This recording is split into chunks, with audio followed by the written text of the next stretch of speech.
Hello, everyone, and welcome to the Life and Breath Foundation Speaker Series. My name is Alexis Hall. Very excited to be with you all today to discuss our topic of this evening, organ involvement in sarcoidosis, the signs and symptoms for each organ. And again, my name is Alexis Hall. I am a volunteer of the Life and Breath Foundation, as well as the family member of an individual that battled sarcoidosis. So why our foundation exists is to offer the sarcoidosis community effective tools to track their journey, decipher medical issues, as well as maximize their quality of life. Also to provide a nurturing environment for those affected by sarcoidosis in order to share their experiences with others. Finally, to build more awareness within the medical community to help combat this chronic disease. And what we do, the Life and Breath Foundation is a volunteer-led organization. What that means is that the money that we receive through donations and sponsorships goes directly to supporting patients who have sarcoidosis. What we offer are a monthly speaking series, just like the one you're at today. All replays will be available on our YouTube page at the Life and Breath Foundation. We also have a Life and Breath Scholar program, which is a physician education program for selected fellows. There are patient support groups through sarcoid experts that are all across the US. Also patient support groups through sponsorships as well as educational programs. And finally, we have a Life and Breath planner that we hope you all will go check out on our website. It's available either in paper form that we will mail to you or electronically, something that we're very excited about and we hope that you'll utilize. Now, the reason we're here today is to be with our guest speaker, Dr. Michelle Sharp. We are so happy that she's joined us. Dr. Michelle Sharp is an assistant professor in the Division of Pulmonary and Critical Care Medicine at the Johns Hopkins University School of Medicine, and also the co-director of the Johns Hopkins Sarcoidosis Program. Under her leadership, the Johns Hopkins Sarcoidosis Program was designed a World Association for Sarcoidosis and other granulomatous disorders sarcoidosis Center of Excellence. Dr. Sharp is an NIH-funded researcher with a focus on improving clinical outcomes and health disparities among individuals with sarcoidosis. Dr. Sharp hopes to create a self-management program to support these individuals. She's investigating the association between environmental exposures and outcomes in sarcoidosis and access to care challenges in sarcoidosis. And before I pass it over to Dr. Sharp, I wanted to make sure everyone was aware of this disclaimer. So this webinar will not give medical advice. No doctor-patient relationship has been established by talking with Dr. Sharp during this meeting. Our speaker does not know your medical background and can therefore not give you any specific medical advice. Speak with your doctor before acting on any of the information that you hear this evening. Also wanted to make sure you're aware that we have both a Q&A and chat, and hope that as Dr. Sharp goes through her presentation with us today that you'll ask questions and we will address those after the presentation. Thank you so much for the introduction, and I am very, very honored to be invited by the Life and Breath Foundation to talk with you all, and very, very excited about the work that the Life and Breath Foundation has been doing for decades in the space of sarcoidosis. So my goal is a big goal for today. It's to go through all the organ involvement in sarcoidosis. And so I'm going to jump right in. And where we're going to start today, and this is where I start with every patient that I meet in clinic, and actually with every provider or trainee that I meet in clinic, is that I approach a new patient, someone new to me, with three big questions. Is this sarcoidosis? And so we're just going to review a little bit about what is required to make the diagnosis. And as many of you, I'm sure, have experienced, it can be a very big challenge to obtain the diagnosis of sarcoidosis. And then if yes, what organs are involved? And so we're going to spend a lot of time talking about the different organs that can be affected. And then we're going to finish up with a very brief discussion on should I start treatment, and if so, how much? Oh, wait. There we go. There we go. All right. So is this sarcoidosis? So the first big question that almost every patient that I meet has when they get this diagnosis, and in fact, a lot of patients get told they have other very scary diseases, and then a doctor says, no, it's just sarcoidosis. And you're like, well, what is that? I don't even know how to pronounce the word, much less what the disease is. And it's a really tough disease because it's one in which we don't know what causes it. We don't know how to cure it. We've known about it for about 120 years. And it's really hard to diagnose. And so that's because it's characterized by what I'm showing you here, these epithelioid granulomas, and there's non-caseating granulomas. And so what is a granuloma? That's one of the other big things that I get asked. And it's the way that I describe it to patients is it's a clump of cells trying to wall something off. Granulomas are actually a normal immune response to certain infections, even something like a foreign body. So if you inhaled something, your lungs would actually try to protect you by forming granulomas, or you often would form a granuloma, or possibly could form a granuloma around it. But the thing with sarcoidosis, and again, we don't know what causes it, and we don't know how to cure it, but what we believe is that there's some trigger, and your immune system, for some reason of who you are from an immune standpoint, responds to the trigger with the granulomas. But even when the trigger goes away, the immune system keeps trying to protect itself with the granulomas.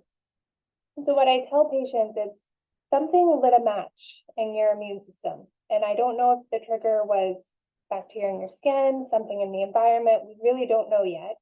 But instead of your immune system blowing the match out, it sets off a 4-fire alarm. And in about 50% of patients, their immune system can go back to normal and shut the alarm off. And the other 50% go on to have this inflammation, which is these granulomas. And we don't know how to flip the immune system back to normal. So most patients need a biopsy for me to tell you that you have sarcoidosis with a granuloma on it. But not all granulomas are sarcoidosis. And that is really important. And it's an important thing for our doctors to learn, and our physicians and our medical providers. Because I meet a lot of patients who get told once they see a granuloma on a biopsy, oh, you have sarcoidosis. And there are 3 things that you have to have based on the ATS 2020 guidelines to make the diagnosis of sarcoidosis. You, in most cases, need a biopsy. There's a few cases you don't. You need a compatible clinical presentation. And by the end of this, and us going through every organ, I think you're going to see that almost any clinical presentation can be compatible, unfortunately. And then, most importantly, we have to exclude everything else that can cause a granuloma. So part of my job is to be a detective. And this is a mnemonic from the literature that I love. It's not meant to help you remember all the things that cause granulomas in the body, but it's to show you a list that there's a lot of things that can lead to a granuloma. Infections, some cancers are associated with granulomas, and then other inflammatory diseases can also be associated with granulomas. So we've got to, most times, have a good biopsy, have to have a good clinical story, and then we have to rule everything else out before we feel confident in giving you the diagnosis of sarcoidosis. But even then, I am usually, I say, highly probable, because unfortunately, our testing in medicine is not perfect, that it can't always be 100% that I've ruled everything out. And so we always come back if the disease isn't responding the way we would expect it, to work together and say, what are we missing? And go back and make sure we haven't missed any other causes of granulomas.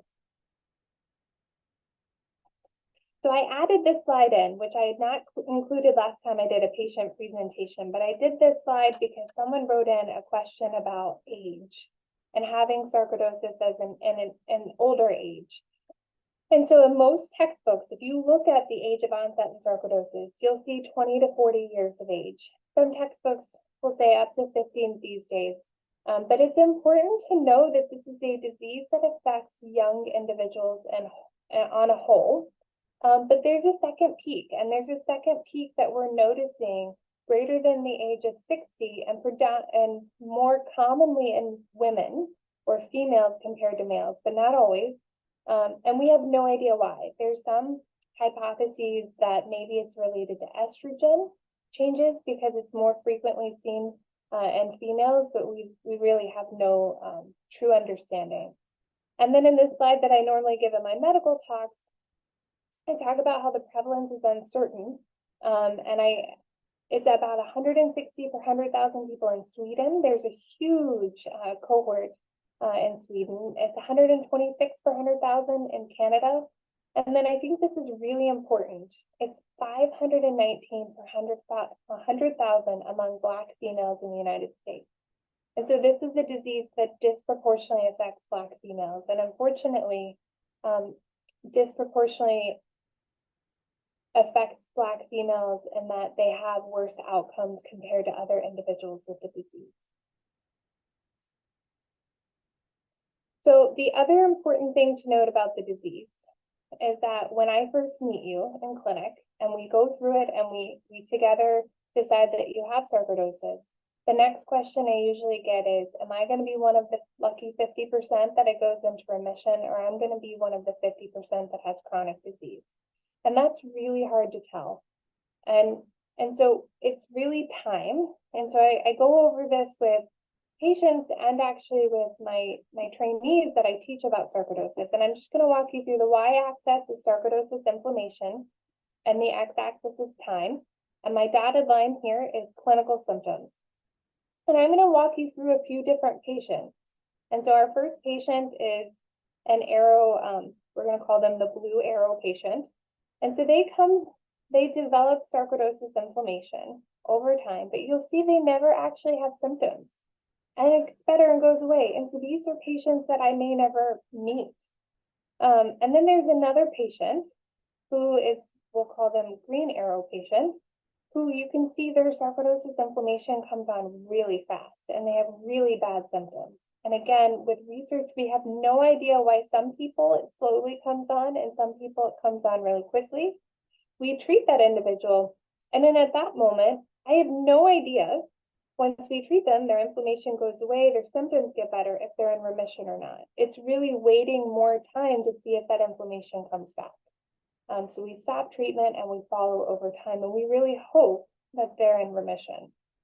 And then there's our third patient who's somewhere in the middle, not quite as quick as our green arrow patient. The inflammation develops over time.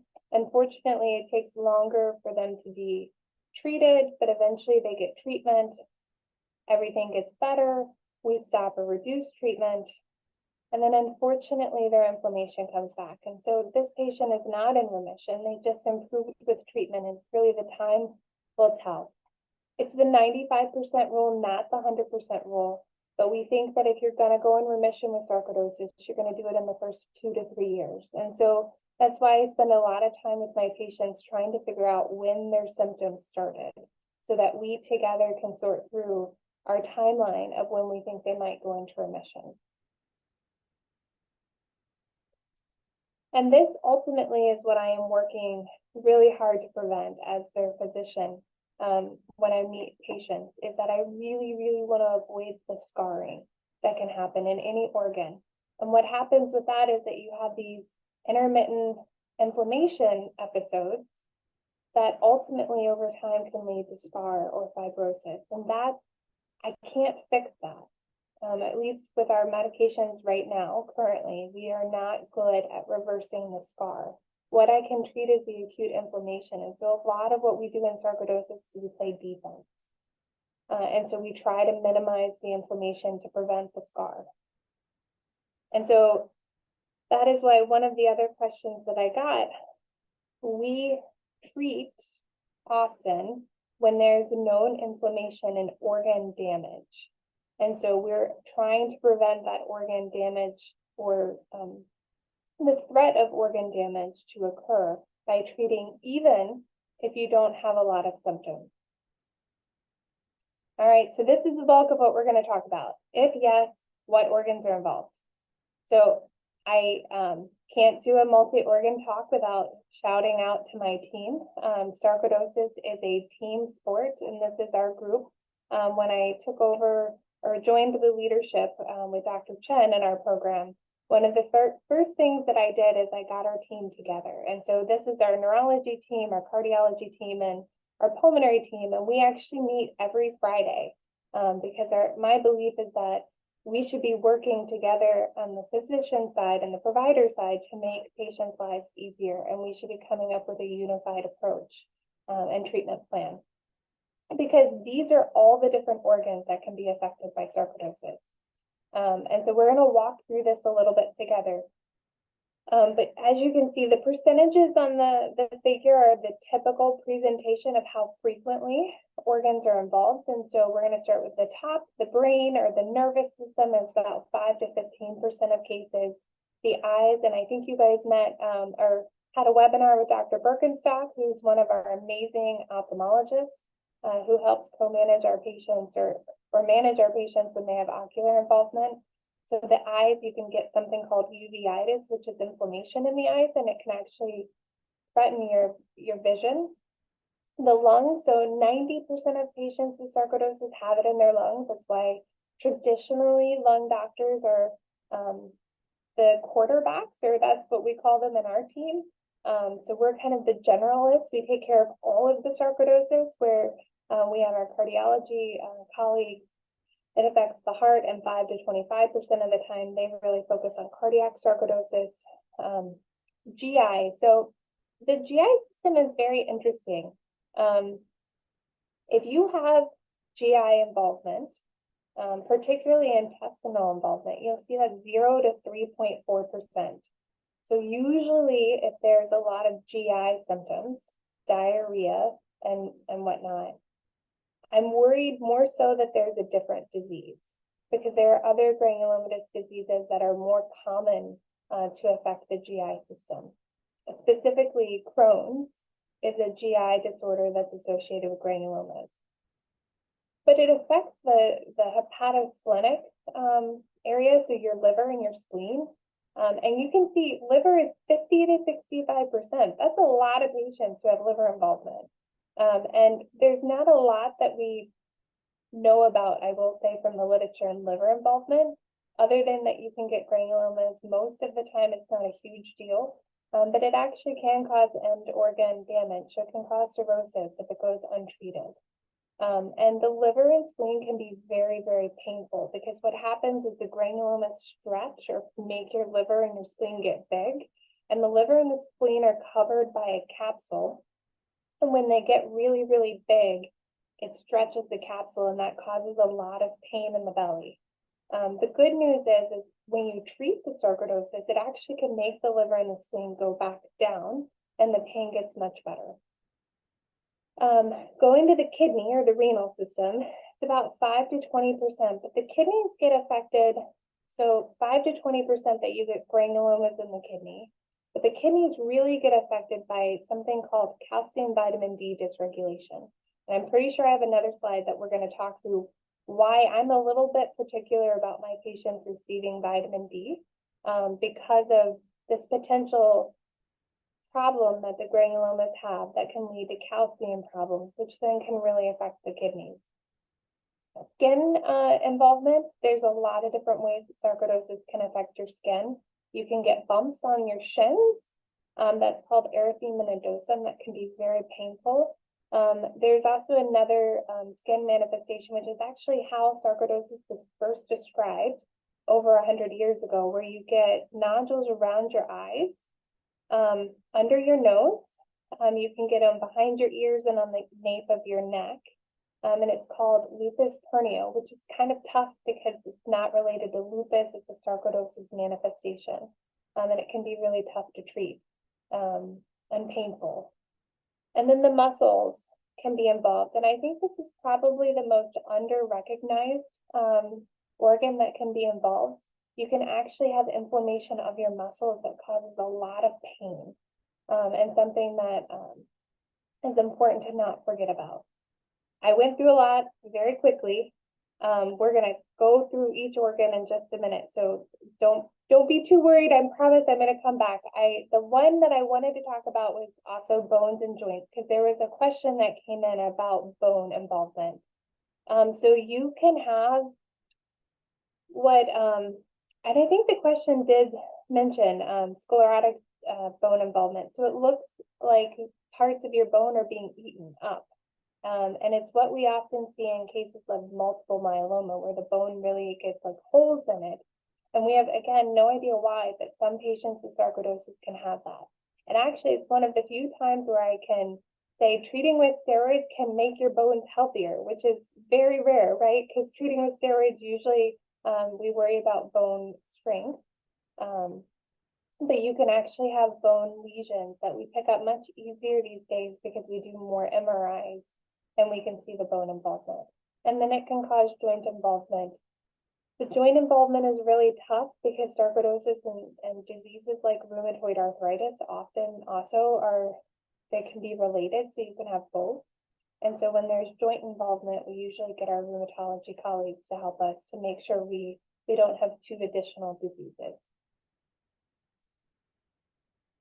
All right, so as promised, maybe, hold on, I'm just gonna go through it. There it is. All right, it's way down there, so I'm gonna come back.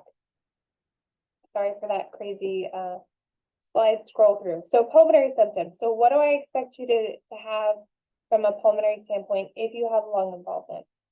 So cough is the most frequent symptom that I see. And it's interesting, it's not a productive cough. So it's a dry cough, and it can be a disabling cough where patients actually cough so much they vomit, but nothing comes up. Shortness of breath, often when you're exerting yourself. So when you're going up a flight of stairs, one of the things that I think is really important if you have sarcoidosis is trying to understand where your limitations are.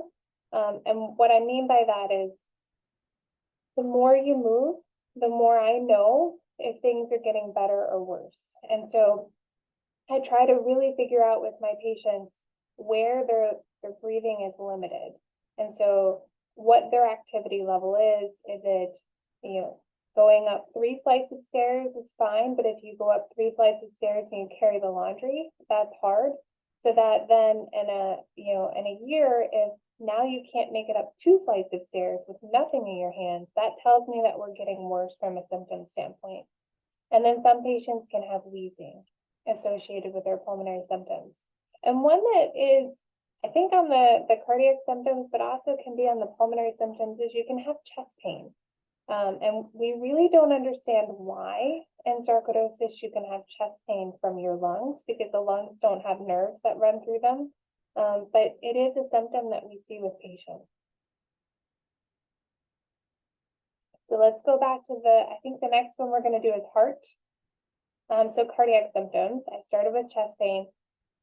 These are the big things that I worry about. So cardiac involvement is one of the scarier ones from a sarcoidosis standpoint. And so we have to be very, very, I screen for this in every patient that I meet. So chest pain, lots of things though can cause chest pain. So it's not always sarcoidosis, but chest pain raises the concern that we should look into things further.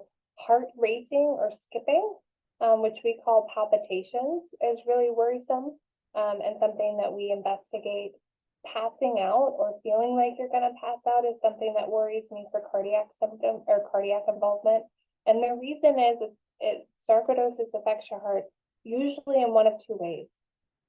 So one way it affects the electrical part of your heart, and so your electricity in your heart doesn't go completely through the right way. So there are pauses where there can be bad loops that can cause the heart not to electrically work appropriately in sarcoidosis, and that can cause the palpitations or the passing out.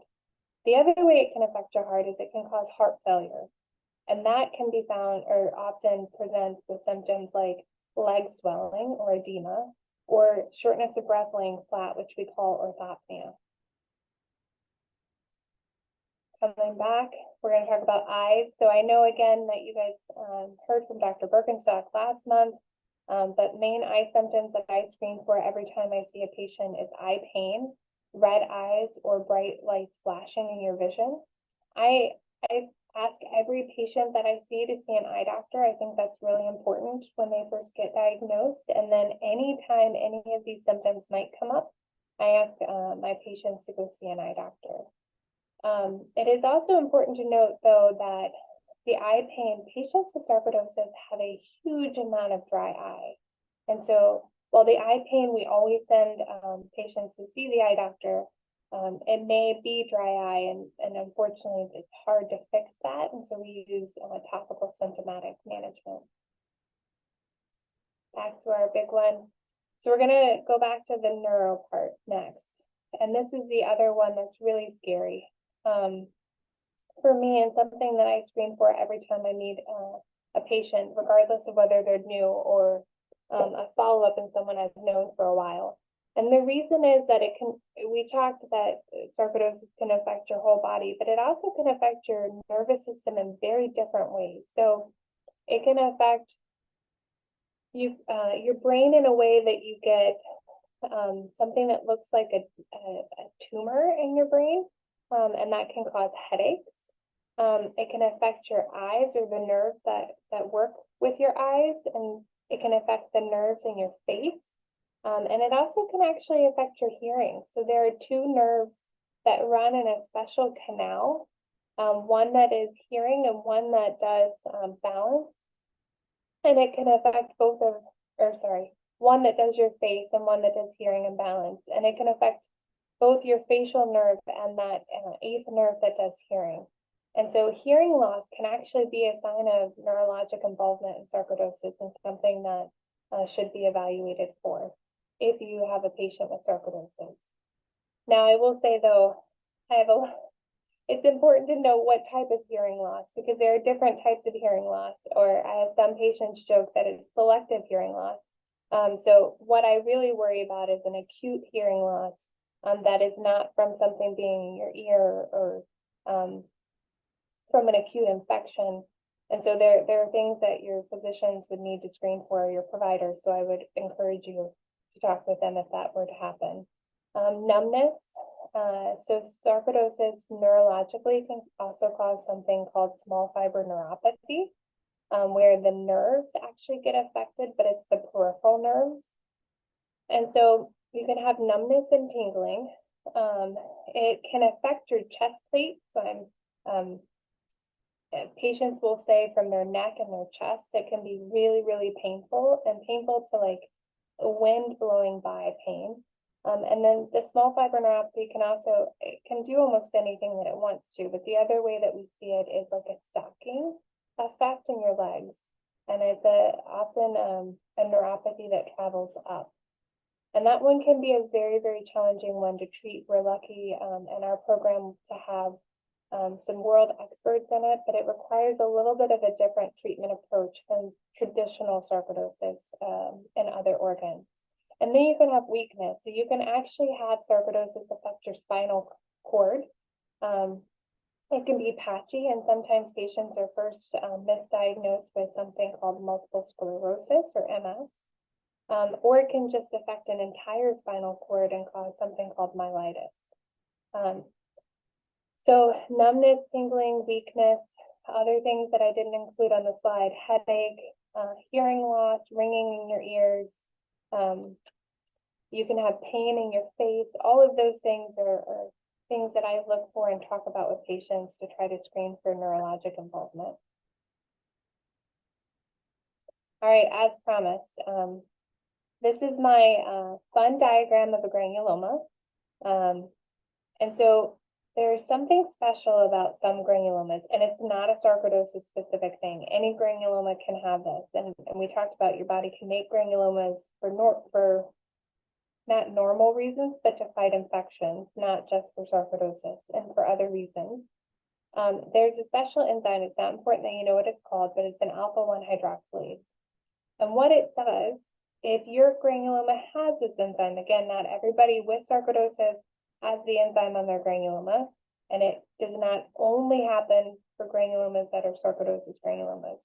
But if you have this enzyme and you have active inflammation, it will actually make your vitamin D25, which is the vitamin D that if you go to any doctor that's not a sarcoidosis doctor, it's the main one that we check, actually look low because it's sending it over and making it into vitamin D125, which doctors who are not sarcoidosis doctors often don't check.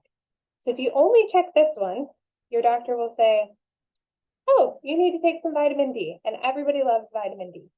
And so let's give you a lot of vitamin D. But if this is active, what that's going to do is make this get even bigger, because the more vitamin D you give, it just drives the reaction to make this go up, up, up. And so that, why do I care? That causes really elevated levels of calcium. And that is what can really damage your kidneys. And I have had patients end up on dialysis from super elevated calciums from this pathway. And mainly the biggest worry is to give a patient vitamin D in this situation. We can make it much worse. So other symptoms that I often also just go through and screen for, I always get asked about fevers and chills. So I'm looking for temperature dysregulation. And so you can see there was a question about sarcoidosis affecting your thyroid. It actually less likely to affect your thyroid. Where I worry is that it can affect your pituitary gland, which is a place in your brain that regulates your thyroid hormones and other hormones in your body.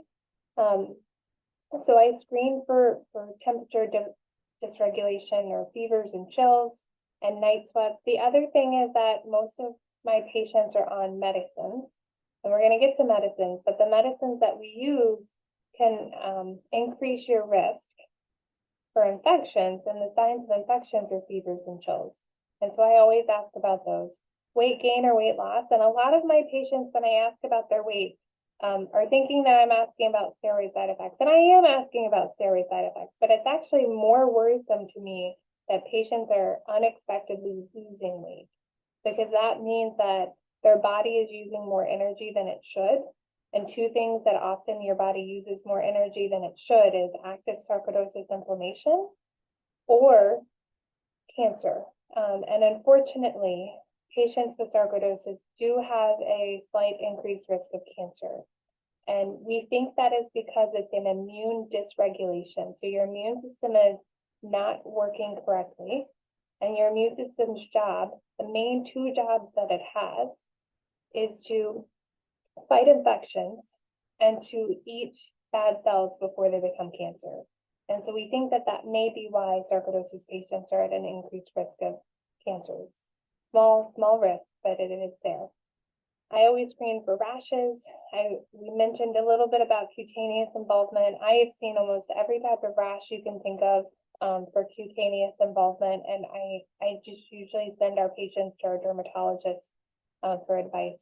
And then GI symptoms. And GI symptoms I mentioned are unlikely in sarcoidosis. They do happen, and I have some patients with GI involvement, but I'm often from a GI symptom also looking to try to evaluate for medicine side effects. So we've gone through all the different things that can happen. I've tried to talk you through all the different symptoms that you can have, or things that for me are a red flag to look further or try to investigate further. I think the next part that I wanted to take you through is, what do we do about it? And now this is from guidelines, our American Thoracic Society or ATS guidelines. And this is what they would say we should generally do for every patient based on the guidelines. So for pulmonary involvement, and a reminder of those symptoms are often a cough that's non-productive, shortness of breath, wheezing, and chest pain. Patients get chest imaging of some sort, and then pulmonary function tests. And pulmonary function tests are really helpful for me, and especially in patients who don't have a lot of symptoms, because I can see a loss in lung function sometimes before patients feel it. And so we use that as an additional test for us to monitor it. Symptoms matter, lung function matters, and imaging often can be helpful for us to figure out how the disease is doing. Cardiac involvement, so guidelines, every patient should get an EKG, and the reason for the EKG is what we talked about in the electrical problems that can happen in the heart, which again can manifest in symptoms like your heart racing or skipping beats or passing out. And so we're looking to make sure all the electrical intervals on your EKG are normal, and if not, investigating further. For your renal function and your liver function, we do a comprehensive metabolic panel that helps us measure both of those. We've talked a lot about the calcium, vitamin D dysregulation, your bone marrow. So we talked about the bone lesions, which a question had come up about, but it also can actually affect how well your bones and the marrow in your bones make blood cells. And so you can get anemic from sarcoidosis. You can have low white blood cells, so low of the infection fighting cells in your body. And then you can also have low platelets from sarcoidosis getting in your bone marrow. And then we've already talked about the eye evaluation. So a little bit more about cardiac involvement. So most of you, I would imagine, are in the category of individuals with biopsy-proven or clinically suspected sarcoidosis, and we talked about those symptoms. And these are the things that we would look for, or that if I didn't think you had cardiac involvement when I first met you, that I would be screening for, and this is the EKG that we talked about, and just some of the rhythm things that we look for. And then if you have symptoms of heart failure, your heart isn't pumping as well as it should, we can look for that in something called an echocardiogram. However, there are some patients where cardiac sarcoidosis is the first way that they present to care. And so there's specific things that we think about in the medical world. If you'd never have been diagnosed with sarcoidosis, but if you come in and you have a sudden cardiac death or almost have sudden cardiac death, so aborted sudden cardiac death, if you have a complete heart block or a very, very big advanced heart block and you're young, again, sarcoidosis typically affects younger age individuals, then we worry about it. And then if you have unexplained heart failure and everything else works out fine, then we think about it. And then this is just a little bit about neurosarcoidosis. So neurosarcoidosis is really hard to diagnose, in that the definitive, if you look down here, and they say you have definitive neurosarcoidosis, is really a lot of times having a biopsy. And we don't really usually like to biopsy the brain. And so when you have a neurologic case, often the other organs help us make that diagnosis. But we use an MRI. We sample and do a lumbar puncture to look at the fluid around the brain that can give us some clues. And then there's some other neurologic studies. There was a question that came up about a PET scan. PETs are not very good because what the PET scans do, they're really, really helpful to help us look at the heart and inflammation in the heart and the rest of the body. But what they're measuring is active use of glucose. And if you can imagine, our brains use so much glucose just by thinking constantly that it's really hard to see any difference when you're looking for sarcoidosis. So the one other thing before we move on to talk about treatment that I wanted to talk about is that usually when I meet a patient, the biggest worry that we both have is what other organs are going to be involved. And so the first time I meet someone, we spend a lot of time talking about everything, head to toe. And we don't think sarcoidosis spreads. We think that in each person, it sets up shop in different organs. And the biggest problem is, though, we can't always detect it. And I showed you those different rates of the arrows. And so we may find it in the lungs and it may be low level in the heart, but my imaging and my tests don't pick it up and it's not causing clinical symptoms in the heart. And so that's why it's important to always really be a little bit of a detective. And really from a patient standpoint, what I would encourage you to do, and what I ask my patients to do, is keep a diary. I want to know what's happening, and a diary is really helpful. And I know the Life and Breath Foundation has some great resources for patients to keep track of things, because symptoms matter a lot to me, because none of my tests are really perfect. I can't do a blood test and tell you that your sarcoidosis is active. I can't usually do, outside of a cardiac PET, which helps me see active cardiac involvement, but it's actually not perfect. There are false negatives, which mean that sometimes it can miss an active involvement or active inflammation. I can't really often do perfect tests to know if there's low-level inflammation in the brain. MRIs can be really helpful, sampling the spinal cord, but what really matters is understanding your symptoms, and understanding the pattern of symptoms can really help. The other way it can help is that our treatments are not great for sarcoidosis. It's one of the most underfunded diseases out there. We don't have a lot of FDA-approved treatments. In fact, the treatments that act on the corticosteroid axis, like prednisone, are really the only class of medicines that have been approved for sarcoidosis. And so a lot of the other thing about you keeping a diary is so helpful is because some new symptoms might be the treatment. And so when I lower the treatment, if it gets better, then we think maybe it was a treatment side effect. But if I lower the treatment and things get worse, then I'm worried that we have inflammation that's hitting clinical symptoms. I hope that makes sense. It's so hard to talk without being able to see any of you, but I'm going to move forward to treatment. I think the most important thing to note about treatment is that we have no data, or that's not true. We have very little data. And so there is a lot of equipoise in sarcoidosis around the treatment. And if you went to 10 different sarcoidosis doctors, you might get 5 different recommendations on what your treatment should be. So I am showing you what our guidelines say. And our guidelines are consensus-based. They're not evidence-based because we don't have a ton of evidence. But corticosteroids are considered, based on our guidelines, the first line of treatment. And so corticosteroids are prednisone. We generally, as a practice pattern, try to find your minimum effective dose of prednisone. And the problem is that everybody is different. And when I first meet you, I can't tell you your number.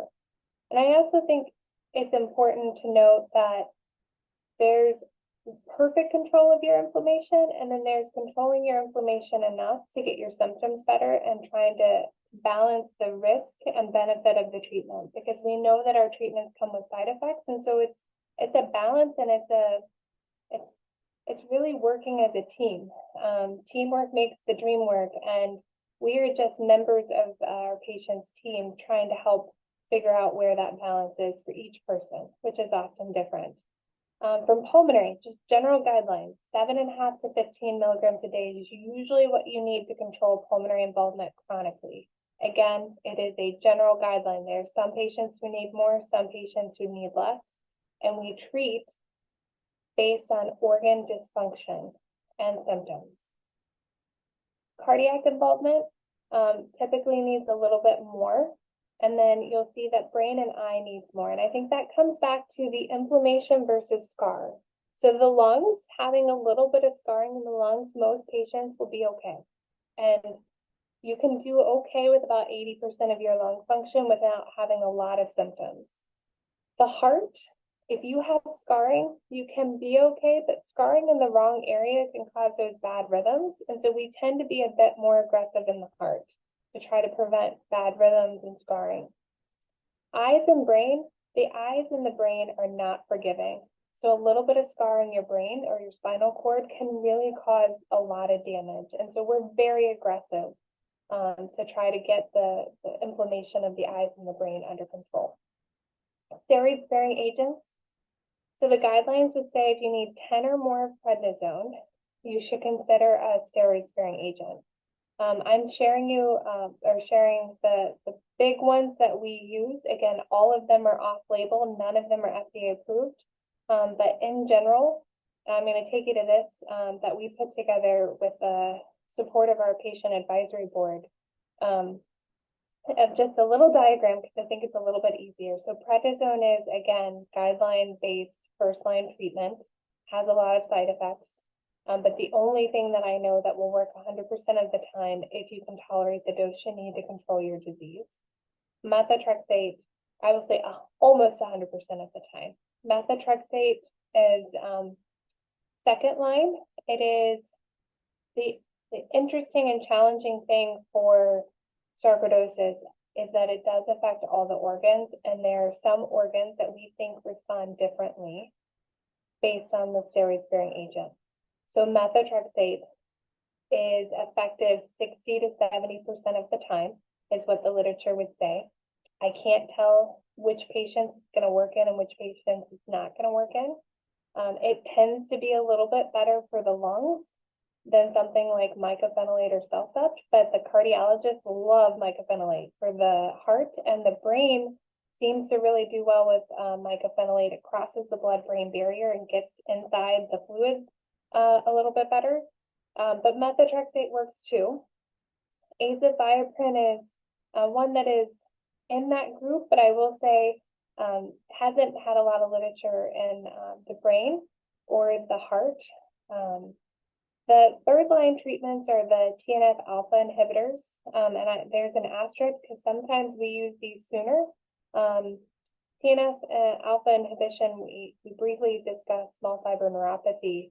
It's a really good one for small fiber neuropathy, and so if that is part of the disease, we might use that a little bit sooner, and some of the other neurologic involvement, but we typically try to do a stepwise approach.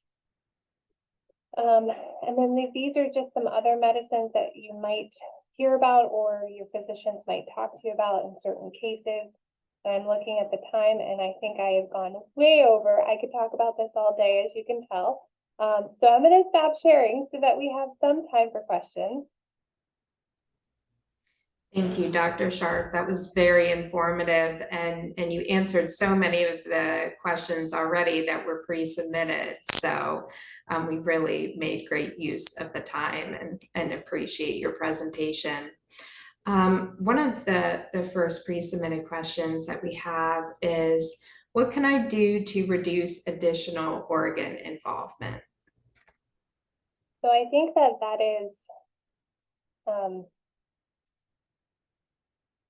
is a great question. And I think the most important thing, at least from what we know in the science, is that we don't think it spreads. And so we think it sets up shop in different organs. And we can only see it at certain times, but that we think it's probably been there. And I think the best thing to do is to be very aware of your body. And again, keep in the diary. So if you start to feel symptoms, and we went over a lot of symptoms, but I hope that if you go back and think through the symptoms and keep a diary, what is important also with additional organ involvement is that it doesn't always have to be sarcoidosis. And there's a lot going on. And you can also have other diseases that tend to come with sarcoidosis. And so I think any new or weird symptom, I ask my patients to write me or call me because I'm the only doctor who's going to look at them with the lens of sarcoidosis. But it's also my job to help manage when it's not sarcoidosis. And what I mean is that I teach my patients you're entitled to normal people disease. And a patient who is having terrible shortness of breath and chest pain, it just didn't make sense based on where their sarcoidosis was and where we had been. And it turns out they needed a triple bypass. So I think it's important to keep that relationship going, but I don't know of anything based on what we currently know that you can individually do other than trying to keep your disease under control to prevent other organs from popping up or becoming active. Thank you. Thank you. That kind of ties into one of our live questions as well, similarly asking if there were patterns, but is there any kind of research that shows people with a certain sarcoidosis are more likely to have another sarcoidosis in a second organ? So where the research has really been focused on is trying to predict whether you're going to go in remission or not.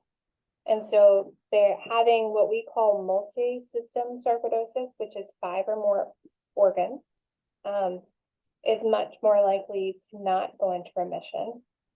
Certain manifestations of different organs like lupus pernio, which I talked about. I'm sorry, I'm very visual, so I'm pointing out what lupus pernio looks like. That is less likely to go into remission. But we don't know yet of why Some patients will never have anything other than pulmonary involvement, and some patients will have 5 or 6 organs involved. Very interesting. Thank you. Another question that we got this evening was going back to your comments on vitamin D. Do you recommend not taking vitamin D if you have sarcoidosis? So I do not recommend not taking it. I think you have to be very thoughtful about taking it. And I shared that not everyone with sarcoidosis has that vitamin D calcium problem.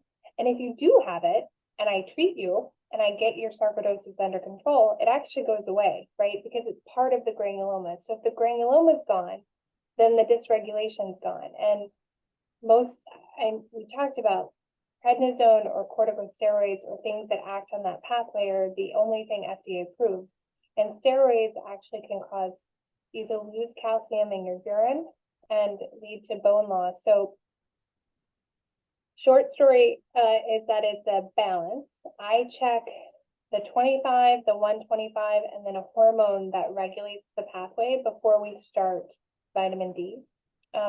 If you are someone who is known to have dysregulation, anytime we change your treatment and reduce, then I check those labs again to make sure it's safe to continue the vitamin D. And I tend to prefer, I don't have any evidence for this, to do daily supplementation versus weekly, because if we do get ourselves in trouble, it seems a little bit easier for us, or for me. I also study adherence, and I don't know about you all, but taking medicines is really hard. And I find taking a medicine once a week really hard. The only way I remember my medicines is I put them by my toothbrush. And so I like the daily dose because I think that gets it a little bit easier and consistent when we do go on vitamin D. Mm-hmm. Well, you're not alone. I'm the same way, forgetting to take mine. Another question that we got this evening was from someone who lives in a more rural part of the country, and they feel that some of their specialists, specifically their eye and skin specialists, understand sarcoidosis, but many of the other specialists in their area are not as familiar with it. What do you recommend for somebody that's in that situation? I think that is a great question and a really hard one. And my intro, which was way too long, next time I will make sure I give you a shorter intro. One of the things that I am working on is to help improve access to care, because there are so many patients who don't have knowledgeable providers. And I think having a good team is important. I would say if you have one person that understands sarcoidosis, that's a provider or physician, try to ask one of them. I don't know if it's the eye doctor or the skin doctor to be your quarterback. And in fact, we do a multidisciplinary approach, but every patient has a quarterback. And our rule is whichever organ's driving treatment should be the quarterback. Although I like to be involved. So I tend to still be on the bench and ready to go in when I'm needed. So I think you need to have one person that you trust and that you can partner with that then can help you manage everybody else in your team. But it is a huge, huge gap in our field, and one that I'm trying to train the next generation, and I'm trying to get out there and give a lot of talks, not just to patients, but to physicians, so that we improve the understanding, so that you all don't have to struggle as much behind the scenes to find the data and to teach your physicians about your sarcoidosis. Thank you. Thank you for all the work that you're doing in that cause. I know it's much appreciated by the sarcoidosis community. So back to the treatments, we did get a question about Xeljanx. And this individual, hopefully I'm pronouncing that right, has ankle sign and spondylitis, and wanted some information on that treatment method. So I have not. It is something that's not traditionally used in sarcoidosis, but there's some new data coming out, particularly around skin involvement, but we have not picked it up. There haven't been those bigger studies to know whether it's the right drug to use in sarcoidosis. So it's not something that we've included, nor has it been formally mentioned in the guidelines yet. Thank you. Another treatment related question that we got earlier, and I know you went into this a little bit in your presentation, but just to revisit, should you treat sarcoidosis right away, or should you wait until symptoms are significant? So it depends on the organ and the symptom. And so there is no good data of whether or not we should give you a lot of medicine early and whether that'll put you in remission. And people have asked that question, and that's never really shown to happen. There's symptoms and there's organ dysfunction. And so again, the defense part of treatment in sarcoidosis is that if we wait till there's scarring to treat, then you won't feel better because it's already scarred. And so I think it is so hard for patients who are young, particularly, who feel well, but have active inflammation, to take a medicine that quite frankly is not a great medicine. It has a lot of bad side effects, to prevent them from having scarring of an organ so that they can live a long and healthy life. Because I tell, and I'm going a little out of order, but I tell all of my patients with sarcoidosis, I expect you to be here when I retire. And I am going to probably not retire for a while because my husband would tell you I really like what I do. And so we're in it to win it if you don't go into remission. And you should be able to live a long, healthy, and successful life. And our goal is to minimize the toxicity of our treatment, but to play defense and make sure we don't let you get tons of scarring at 40 so that at 60, you can't go up and down the stairs and do all the things that you want to do. And so it's a balance. And I think symptoms are hard because symptoms matter, but it depends on how much you're willing to put up with from a symptom standpoint, but also how much you're willing to let scarring happen. And if that is happening, right? Because that takes a lot of testing and a lot of evaluation to figure out, is it just inflammation or have we led to scar? Thank you. Thank you. And in closing, I just wanted to try to get one more question in this evening. We've received a couple of questions on links or triggers, so if I could just bring them together.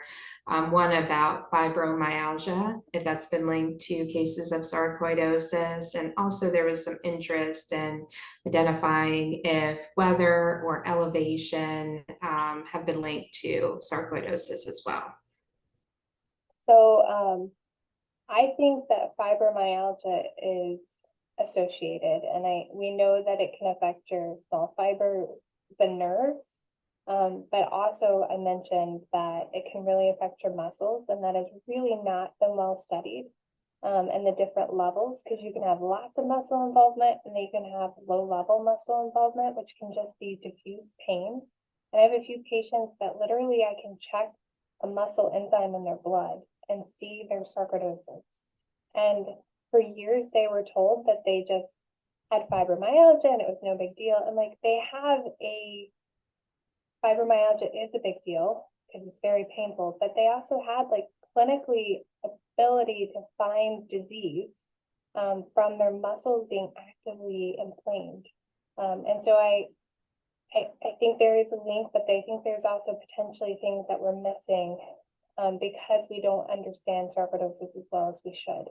From a weather standpoint, in my bio, I'm really excited and interested in environmental exposures. A lot of my research is focused on clinical outcomes, but also health disparities and inequities. And we know that there are significant inequities in environmental exposures, particularly in our country. And so trying to really understand how much of that may be affecting individuals who are living with sarcoidosis. We know in asthma and other lung diseases that matters. I know very little to tell you whether it matters. There are barometric changes that patients report. They can feel different from their lung standpoint and sinuses, and that may be a thing. There's no good data yet in sarcoidosis to define that.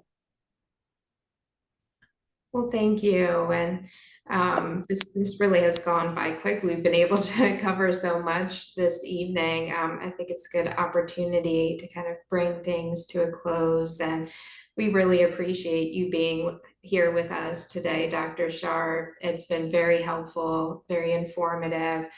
Before I close, just wanted to give you the opportunity to say any closing words to our attendees here. I'm just so thankful to have the opportunity to speak with you, and I wish you all the best of luck in your journey. Thank you, Dr. Sharp, and thank you for all the great work that you're doing for sarcoidosis patients in the community. And to everyone that's attended, thank you for being here with us this evening. Anyone who watches our replay, we invite you all to visit our website, www.lifeandbreath.org. You can find our upcoming events, such as these speaker series, the support group, as well as the Life and Breath Planner that we discussed this evening. So thank you all and have a great evening.